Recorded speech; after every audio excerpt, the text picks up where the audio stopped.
Hello, আসসালামু আলাইকুম। তো এখন আমরা হল থেকে বেরোচ্ছি, সিলেট এসেছিলাম ঘুরতে। তো এখন শুক্রবার জুম্মা, তো আমরা এখন জুম্মার নামাজ পড়ার জন্য এবং হযরত শাহজালাল যে মাজার, সেটা পরিদর্শন করার জন্য বের হয়েছি। তো এখন আমরা যাচ্ছি হযরত শাহজালাল মাজারে। তো চলুন, যেতে যেতে কথা হবে।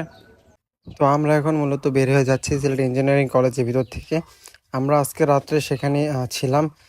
আমার এক ফ্রেন্ডস থাকে সেখানে হলে। তো আমরা সেখানে ছিলাম, সেখান থেকে মূলত আমরা এখন শাহজালাল মাজারের উদ্দেশ্যে রওনা দিয়েছি। তো এই সিলেট ইঞ্জিনিয়ারিং কলেজটা মূলত সিলেট কৃষি বিশ্ববিদ্যালয়ের সামনে অবস্থিত। সিলেটে একদিন বৃষ্টি হলে সেখানে পানি জমে যায়, তো তার জ্বলন্ত উদাহরণ আপনারা দেখতেই পাচ্ছেন। তো এখান থেকে আমরা বাই রোডে করে চলে আসলাম আম্বরখানা পয়েন্টে। সেখান থেকে মূলত আমরা হাঁটা পথ 2 থেকে 3 মিনিটে অতিক্রম করে চলে আসলাম হযরত শাহজালাল মাজারের দরগা শরীফের সামনে। এখানে মূলত অনেক রকমের দোকান আপনারা দেখতে পাবেন। এছাড়া বিভিন্ন উন্নত মানের হোটেল, আবাসিক হোটেল এগুলো রয়েছে। আপনারা চাইলে শাহজালাল মাজারের সামনেই হোটেল পেয়ে যাবেন মানসম্মত এবং চিপ প্রাইসের মধ্যে। আপনারা সেইখানেও থাকতে পারবেন। এবং সিলেটে এসে যে জিনিসটি লক্ষ্য করলাম সেটা সিলেট শহরে রাস্তার মাঝখান দিয়ে গাড়িগুলো পার্কিং করা থাকে। আমাদের ঢাকা শহরে আমরা দেখি সবসময় রাস্তার 2 সাইড দিয়ে গাড়ি পার্কিং করা থাকে। তো আমি প্রথমত এই জিনিসটি দেখে অবাক হয়ে গিয়েছিলাম। তো যেহেতু আমরা ঢাকার বাইরে খুব বেশিটা যাওয়া করি নাই, সেই জন্য যে বিষয়টা আমার জানা ছিল না। তো আমরা মসজিদের ভিতরে প্রবেশ করলাম মূলত জুম্মার নামাজ আদায় করার জন্য। যেহেতু আজকে শুক্রবার, আমাদের জুম্মার নামাজ আদায় করতে হবে, সেজন্য মূলত আমরা অজুখানার দিকে এগিয়ে যাচ্ছি। সামনের দিকে অজুখানা। তো অজু করা শেষ করে আমরা মসজিদের ভিতর প্রবেশ করতে চাচ্ছিলাম, কিন্তু মসজিদ সম্পূর্ণ ফিল আপ হয়ে গেছে। যেহেতু শুক্রবার, সেজন্য একটু মানুষের চাপ থাকবেই। তারপর আমরা মসজিদ প্রাঙ্গণে যে ফাঁকা অংশটা দেখতে পাচ্ছেন, এখানে চাদর বিছিয়ে দেওয়া হয়েছিল। এখানে নামাজ পড়লাম এবং নামাজ পড়া কমপ্লিট করে আমরা সামনের দিকে এগিয়ে যাচ্ছিলাম। এদিকে মূলত মেইন যে দরগা শরীফের গেট, সেই গেটের পাশের অংশ। এখানে একটি আলাদা একটি পয়েন্ট আছে। তো এই পয়েন্টটিতে আপনারা আসলে দেখতে পারবেন যে কত সুন্দর করে কবুতরগুলো এখানে ধান খাচ্ছে। তো অনেকেই এই মাজারে আসে বিভিন্ন মানত করার জন্য বা বিভিন্ন কিছু আল্লাহর দরবারে চাওয়ার জন্য। তো তারা এই শাহজালালের যে পছন্দের যে কবুতরগুলো আছে, এই কবুতরগুলোকে ধান, তারপর চাল এগুলো দিয়ে যায়। আপনাদের সামনে এক ভাই কিন্তু দিয়ে গেল।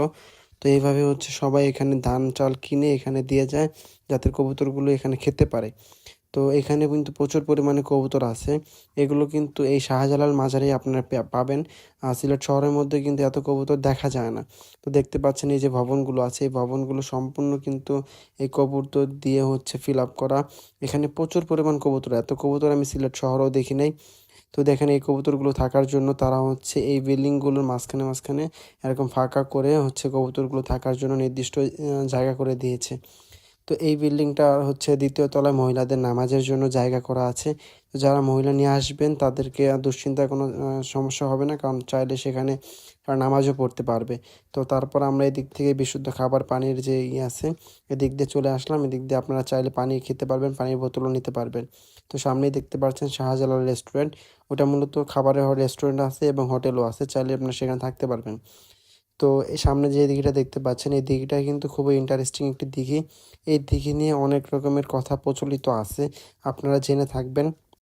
এইখানে নাকি অনেক বড় বড় গজার মাছ পাওয়া যায়, যে মাছগুলো নাকি অনেকেই বলে থাকে জিন এবং অনেকেই বলে থাকে কুদরতি মাছ।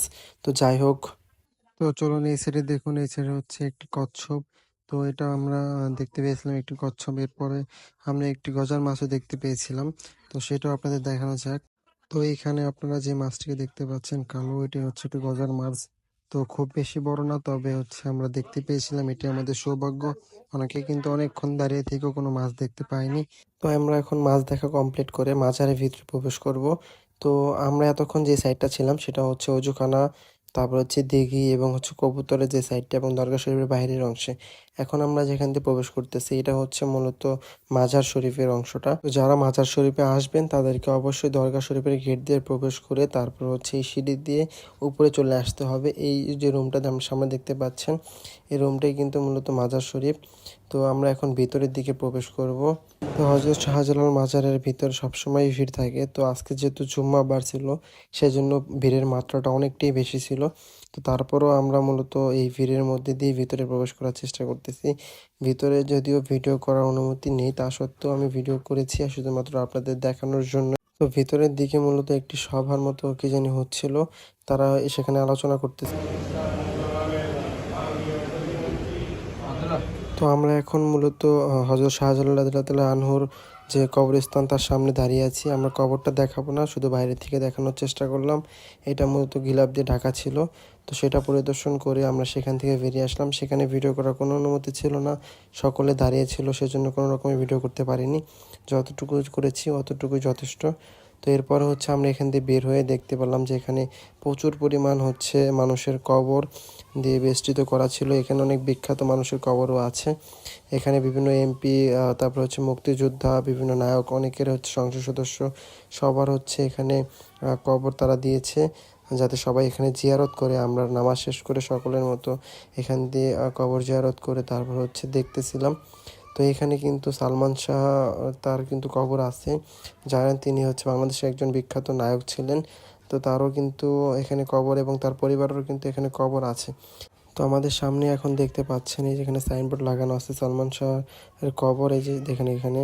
তো এটা হচ্ছে মূলত সালমান শাহর কবর এবং তার পাশেই তার বাবা এবং তার পরিবারের কবরও এখানেই দেওয়া হয়েছে। তো এছাড়া আরও বিভিন্ন বিখ্যাত এবং হচ্ছে কুখ্যাত অনেকেরই কবর এখানে আছে।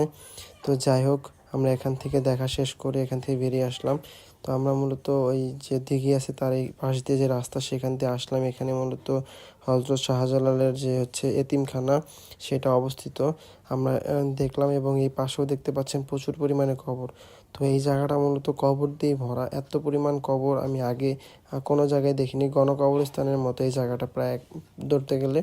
তো তারপর আমরা এখান থেকে সামনে এগিয়ে যাচ্ছিলাম। এইখান দিয়ে সামনে এগিয়ে গেলে বা এতিমখানা রোড দিয়ে সামনে যদি এগিয়ে যান, তাহলে আপনারা হচ্ছে হযরত শাহজালাল রাদিয়াল্লাহু তাআলা আনহু-এর ব্যবহারকৃত কূপ দেখতে পারবেন। তো আমরা চলে এসেছি হযরত শাহজালাল রাদিয়াল্লাহু তাআলা আনহু-এর ব্যবহারকৃত কূপের সামনে। তো এইখান দিয়ে আমরা ভিতরে প্রবেশ করলাম।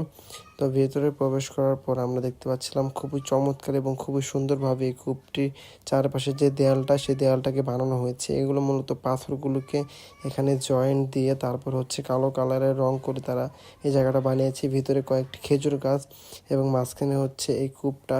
চারিপাশের দৃশ্যটা জাস্ট ওয়াও, জাস্ট অ্যামেজিং। তো এখানে হচ্ছে মূলত আগে অনেকেই হচ্ছে বিভিন্ন গোল্ডেন কালার এবং বিভিন্ন কালারিংয়ের হচ্ছে মাছ তারা দেখতে পেত, তবে এখন আর সেই মাছগুলো নেই। কালের পরিক্রমায় মাছগুলো বিলুপ্ত হয়ে গেলেও এখনও পর্যন্ত রয়ে গেছে হযরত শাহজালাল রাদিয়াল্লাহু আনহুর ব্যবহার করা কূপটা। তো চাইলে আপনারা দেখে নিতে পারেন এবং হচ্ছে এখানে এরকমভাবে আপনারা চাইলে ফটোশ্যুটও করে নিতে পারেন। আসসালামু আলাইকুম, দেখা হবে পরবর্তী কোনো ভিডিওতে।